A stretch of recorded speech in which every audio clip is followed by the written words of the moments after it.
Beyond the Reflection's Edge is my latest book. It's the first book in a trilogy called Echoes from the Edge. It starts with a 16-year-old Nathan Shepard. He is a violinist, and his mother is a world-renowned violinist. His father is an investigator for a security corporation.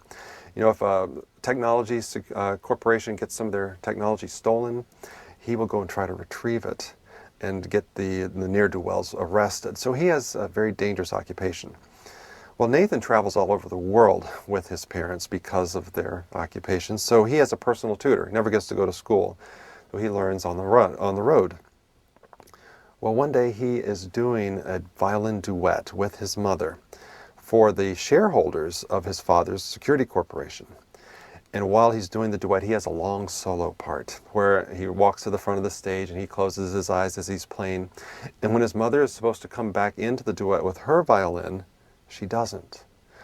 And he opens his eyes and she's not there. And the crowd is wondering what's going on. And his tutor, whose name is Clara, comes from the side door. She says, "Come, Nathan, I think I saw where she went. Come with me." So he follows her. They go backstage. They go downstairs to this prop room. And they find his parents dead in coffins, brutally murdered. And the murderers show up. And his tutor helps him to escape, and is a wild chase through the city of Chicago. And finally, he's able to escape, and she takes him to rural Iowa because she has been instructed what to do in case something like this happened because of his father's dangerous occupation.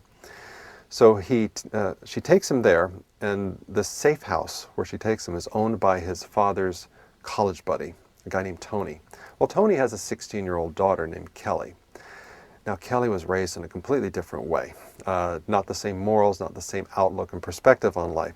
So that's one of the tensions that start immediately. Learning how to get along with someone completely different and finding common ground. And Nathan is constantly trying to figure out, how can I share with her these things that I believe that she does not understand.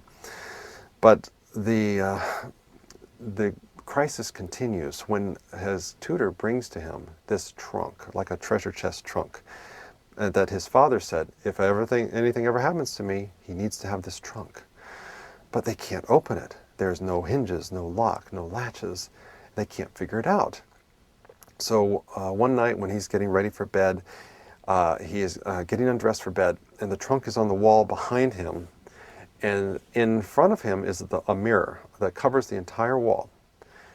And in the mirror, the trunk is open. But behind him, the trunk is closed. But he can't see in the mirror, the angle's wrong. He can't see what's in the trunk.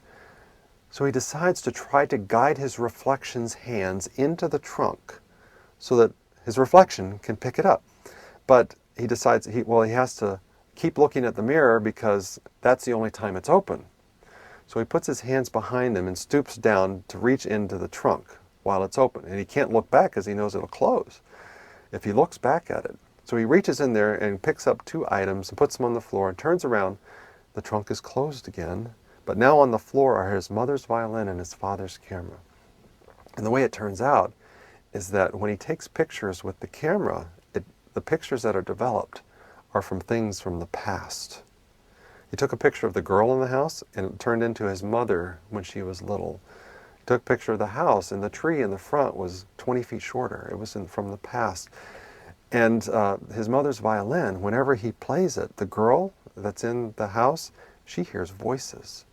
And these voices give clues based on the pictures that he takes. You put the two together, and that gives them clues to what happened to his parents.